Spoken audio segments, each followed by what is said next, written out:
Hi everybody, I'm Anucha, your favorite crafty Jewish mother, and I love sharing fun, unique, but most of all functional crafts for the Jewish holidays and of course beyond. With Pesach just around the corner, yes, I said it, I'm looking for fun ways to make my Pesach table beautiful in a classy but on theme way.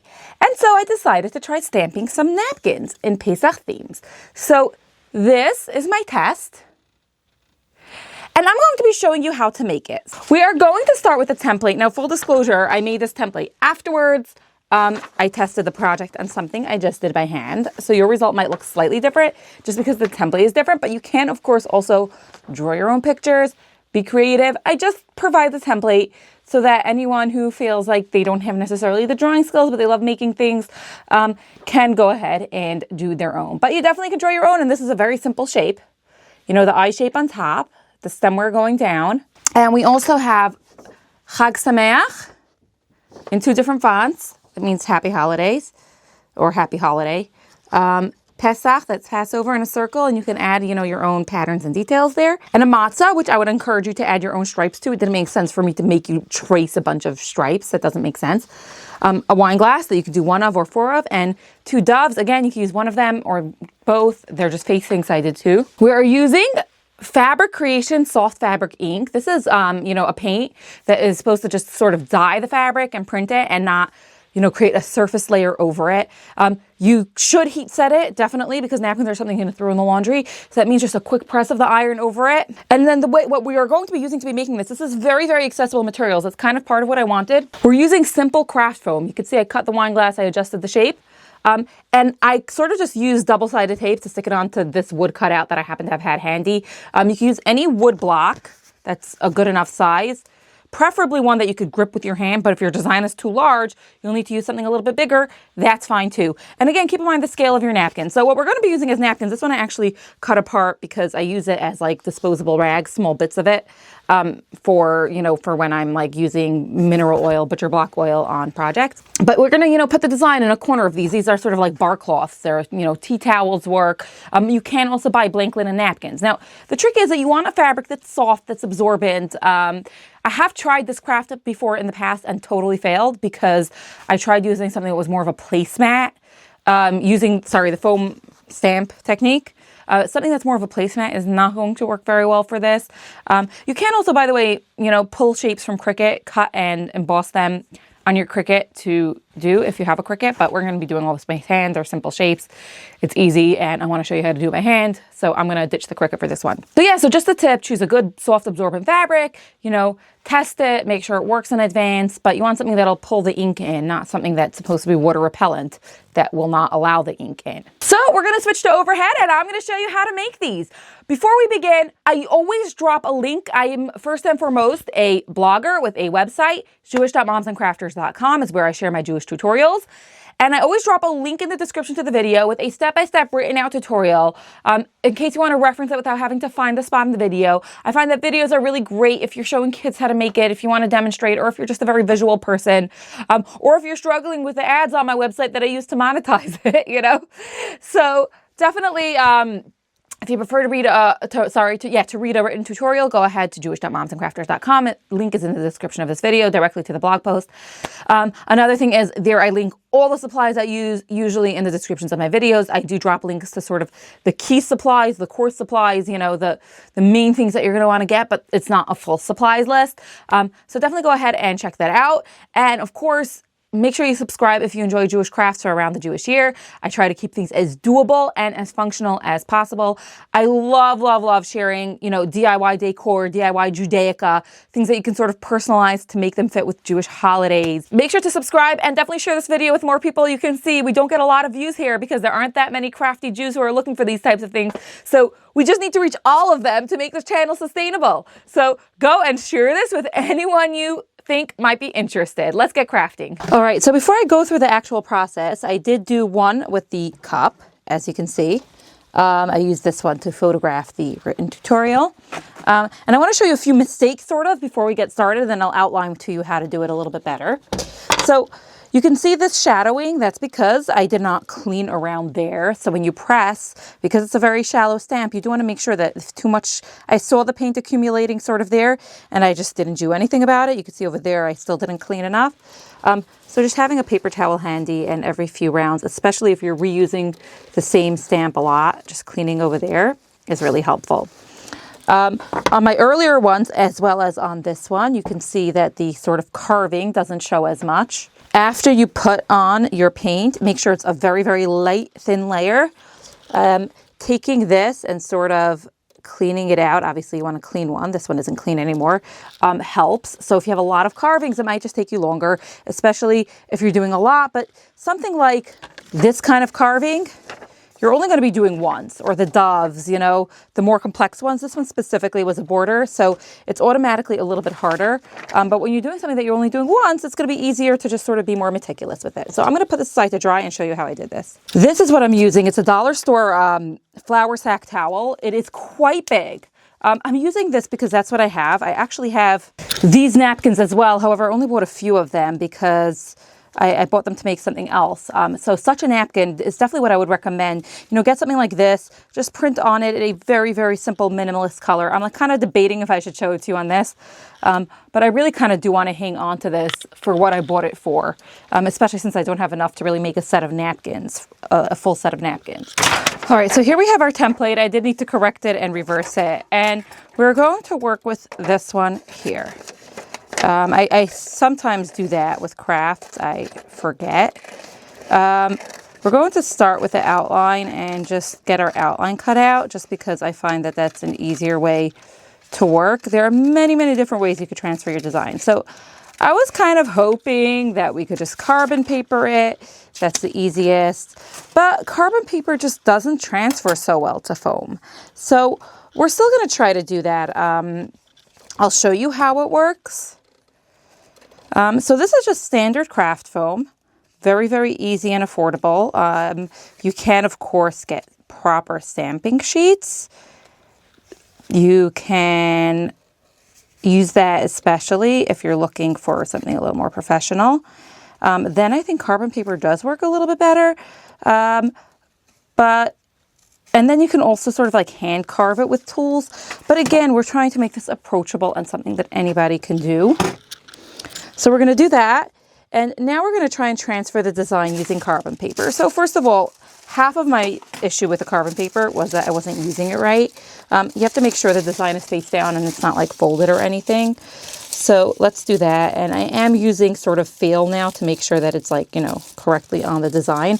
You may want to do this beforehand, but I'm doing it this way mainly because I just had issues with it before. And I'm actually going to try it with this clay tool just because that's what I have handy. Sorry, actually, I'm not going to. So one of the issues I had is that, you know, the pen sort of like tears the paper. The pen sort of also, like the other way to do it would be to not use the carbon paper and just use the pen to sort of press in the foam. And again, because you have to sort of tear the paper to get it that deep, it's not the end of the world. It's just not such a smooth way to do it. And the smoothest way to do it, but a little more complicated and detailed, would be to actually cut out the internal parts. So that's not going to work so well on a design like this, but over here you are tracing fewer internal parts and you can copy it more visually. On a design like this, you're doing really very little, so it won't really matter as much. So yeah, obviously if you have a Cricut, that will definitely be the easiest way to do it. But again, we're trying to make this an accessible way for anybody to make it, whether you have a Cricut or you don't have a Cricut. Now, for those of you who don't know, carbon paper, we used that when we were younger to copy over notes and stuff like that. My mother's generation used it even more. It basically has some sort of graphite or ink, or I'm not sure exactly what, on the other side. And when you press on it, it transfers to the surface underneath. And it works on a surprising amount of surfaces. We've used it on acrylic. You know, it definitely works on wood. We've used it on many different materials. However, it seems that with craft foam, it's a bit more finicky. So we're definitely trying. Here I'm actually going less and I'm just going over it a few times. And that's the reveal. So this is what I mean when I say it doesn't really work so well. But it works enough that I have a general guideline that now I can go over it with a pen, and especially if I have my sample in front of me. So it's a functional way to do it, and I do think it's still my favorite way. Obviously, this is a design that I drew in the first place, but I drew it digitally. I was able to erase. You know, over here, it's a bit more problematic. Your lines are a bit more permanent. So I'm using that as my visual guide, and I'm going over the design. So here we go. That should be straight down, but it's, you know, it's giving me the placement guides I need. Quite successful. And you can see over there, we really went deep in. If you did that the whole way, you would be able to use it much more seamlessly. But again, a bit disappointing. I was hoping this would work smoother with parchment paper. All right. Now you have to really make sure that your indentations are good. You don't have to get it good on the first try, but this is what's going to show your design. And on something like this that says like a word, you really want it to be very, very clear. All right, so we have our reversed word Pesach. We're taking the clean side of the Q-tip, and I'm going to go over it again just to make sure that it's really good. And I'm actually going to go over it again after I've added the paint, because it serves the double purpose of also removing the paint from that spot. So if you're doing a bunch of stamps, this might be a bit much. But if you're just stamping it in one spot, which is what my plan is with this, then, you know, it's just once for each napkin. It's not so crazy. So again, not perfect, but it's going to have that unique handcrafted look.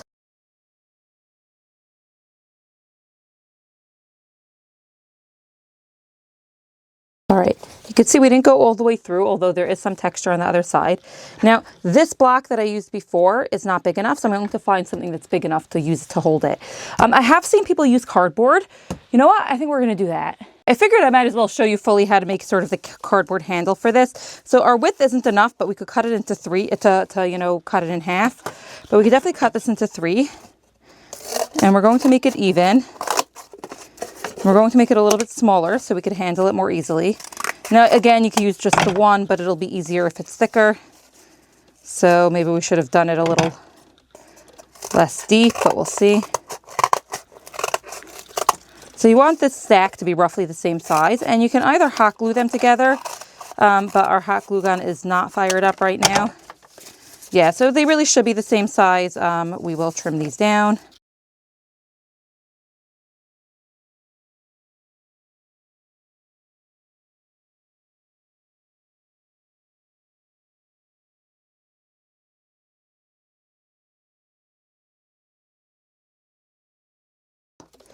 That's just going to give us a thicker block. Now, again, the wooden block idea, those are chunkies from woodpeckers. I just happen to really like those. How was this? Like this. Okay, the wooden block idea is definitely the simplest, most straightforward.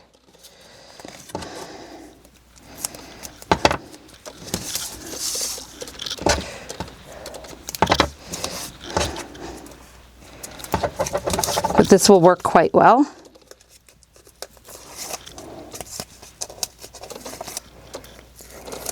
All right, I lost track of my direction, so they're not exact, but this will work. It will work, okay. All right, so exhibit A on how not to be a perfectionist. All right, so then we're sticking this on as well. Got to stop rushing through this. I have so many Pesach crafts I want to show, and I know I'm not going to have time for all of it, so I'm like kind of rushing through it. Everything always takes longer than I think it will, especially when I'm also doing video. So a few rows of double-sided tape, nothing crazy. Enough to stick it on. Well, there goes my nail. Wow, there really goes my nail. All right. All right, so then we're gonna go like this, right side up, and that is our stamp. So we're ready to get stamping. So the first thing you need to know is you wanna know the placement on your towel. You do wanna iron it beforehand because it's not gonna go on as smoothly. Did I mention that I wanna just show you this craft already? So I'm not taking the time to iron it. You wanna have a backer. And we are putting it behind because we don't want it to. Now, the way I'm figuring is that we fold it on the plate like this. So I want my design right over there. Now, what I'm using for this, I really, really like how this worked. This is called Soft Fabric Ink from Fabric Creations. It really absorbs right in. They have it in so many different colors and finishes. I kind of like the idea of doing a gold one, but I'm nervous it won't work well. I used the burgundy before, you can see. And I'm going to use this purple color, I guess. It's a nice, whoa, classy color. My best bet for this type of craft is a good medium-sized flat brush. I did use a slightly wider one for the other one. And then you want to take the paint, the ink really, and put a nice even layer on the foam. And I do recommend, it's always a good practice to just do one stamp on a piece of scrap paper or cloth. So I'm going to set this aside. I'm going to take my scrap, put something underneath it, and test that. Sorry, I realize I'm getting off screen. All right, and let's see how that comes out. So I'm not sure how much you could see because I didn't put my brush down, but I'm sort of stroking over it. You only want to do that once because I just shifted. And you can see that's my design. So I do want to have a little bit more paint, and we're going to test that again.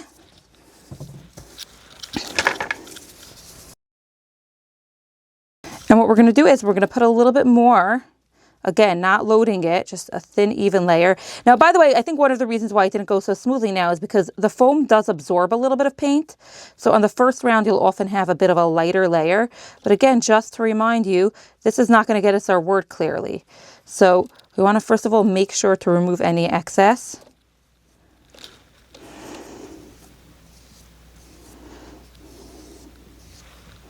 But still have a solid layer there. And once again, I recommend, especially if you're not doing too many, going over this like this and sort of cleaning it out a little bit.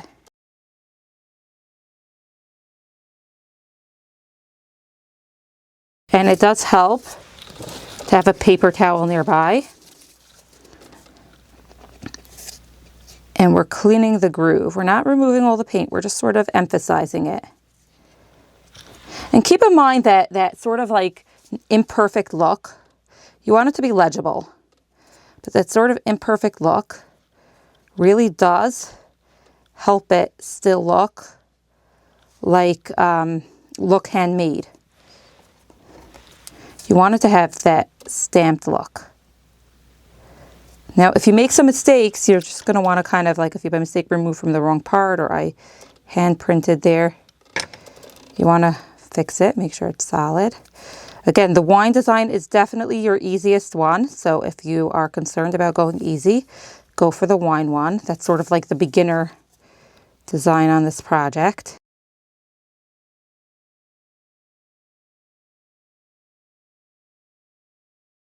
All right, let's do another test. And you can see it's not ironed. And without shifting it, we just press down on the whole thing and give it a good rub without moving our paintbrush onto our project. And that came out beautiful. That's what we were going for. All right, so now let's do it on the real deal. I don't know if you could tell because on the sample it doesn't always look so nice, but that's what we were going for. So just so you know, this is a type of thing where if you have more space, you're automatically going to be able to work neater, cleaner. I know that's an issue for some. I have too much stuff going on now. By the way, I really do like the burgundy project, the burgundy paint better, if you're to choose one. But I need to switch up the color just for my final photos to show you a few different colors. So for very altruistic reasons, we are doing this one purple. And one thing, I'm going to see if I have a nice one to try it on. I don't think I do, but you totally can do this technique on paper, you know? So you can do it on paper napkins. You can do it on anything really. You can use these for an afikoman bag, turn a pouch into an afikoman bag. Maybe one year I'll share a project like that and do the word afikoman for you. But for now, this is what we have. And to be honest with you, I don't even think my grooves need cleaning. They look pretty clean. And I do run the risk of messing up the paint when I clean it. I also don't see my toothpick, so I'm going to risk it. I don't know if you could see, the grooves look pretty clean. So I'm going to risk it, and let's see if we regret this. I'm going to place it right over there, down. You don't want to shift it once you put it down.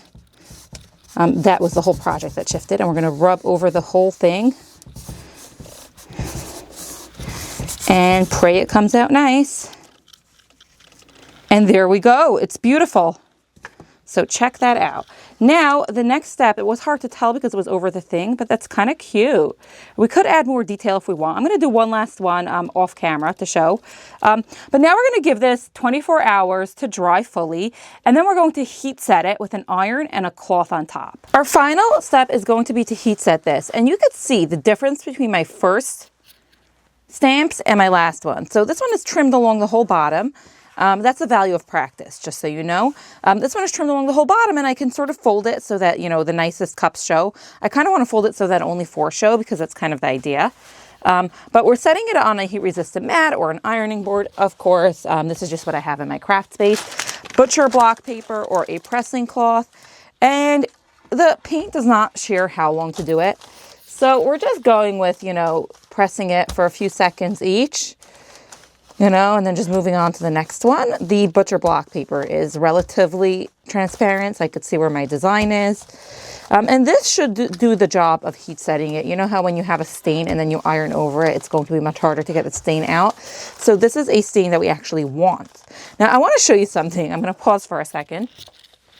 This is one that I already heat set, and you can see this actually can make a really cute towel. So if you don't want to make a whole set, you could use the same technique. These are, you know, flour sack towels. Is that what they're called? Something like that. And so you can use them as napkins at a seat, but you can also use them as special for Pesach towels, for orchats, especially if you have the tradition to bring the washing to the head or heads of household. You can definitely use it for that.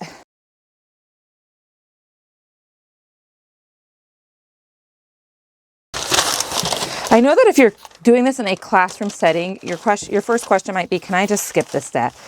The short answer is yes. The paint is officially permanent. However, you probably don't want to.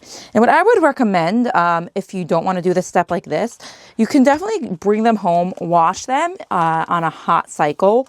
Again, you might get a little, you should actually, rather put them in the dryer. You might experience some damage, definitely depending on the fabric of the napkin. So definitely test it on the napkin that you're using first, just to make sure that it does not ruin the kids' hard work.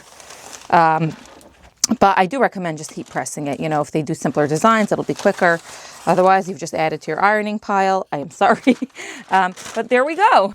All right, so here are our final napkins. So the border trim is what you want to do definitely if you're going to put it in a napkin ring. You can see the generous size and how beautiful it'll look on the table. So here we go. And you can see how we could easily arrange it so that the less pretty ones are in the back. And that's that. And, you know, you could do it a little bit smaller, depending on the napkin rings you use. Most napkin rings are relatively generously sized. I actually have a tutorial for this one at Moms and Crafters. So that's if you want to make it a little bit smaller. So that one I made, it's a very easy one as well. So there we go. And you could also find the tie-dye napkins that I made using actually a kit that came with this type of towel. Here's this one's folded like this, and this you would put underneath, you know, another smaller plate, and it would drape down like that. And here's one that's folded a little bit smaller. This is definitely my least favorite, although it does look a little bit better now that I cut the tag off the inside, so definitely be mindful of where your tag is. I do think that this does need to say Chag Sameach also on the bottom, but onward with life, and so there you go. And of course, this video is not complete without showing to you actually on the table. So last time I set my Shabbat table, I also staged it with these napkins. And the wine glasses are definitely my favorite, but I really like how the Pesach one looks underneath the plate. The matzah one, I still think that it would look so much better if it said Chag Sameach underneath, but look how cute that is. If you enjoy easily broken down step-by-step tutorials that are simple enough to follow, that actually teach you how to do it right, go ahead and subscribe to my channel. And looking forward to crafting together.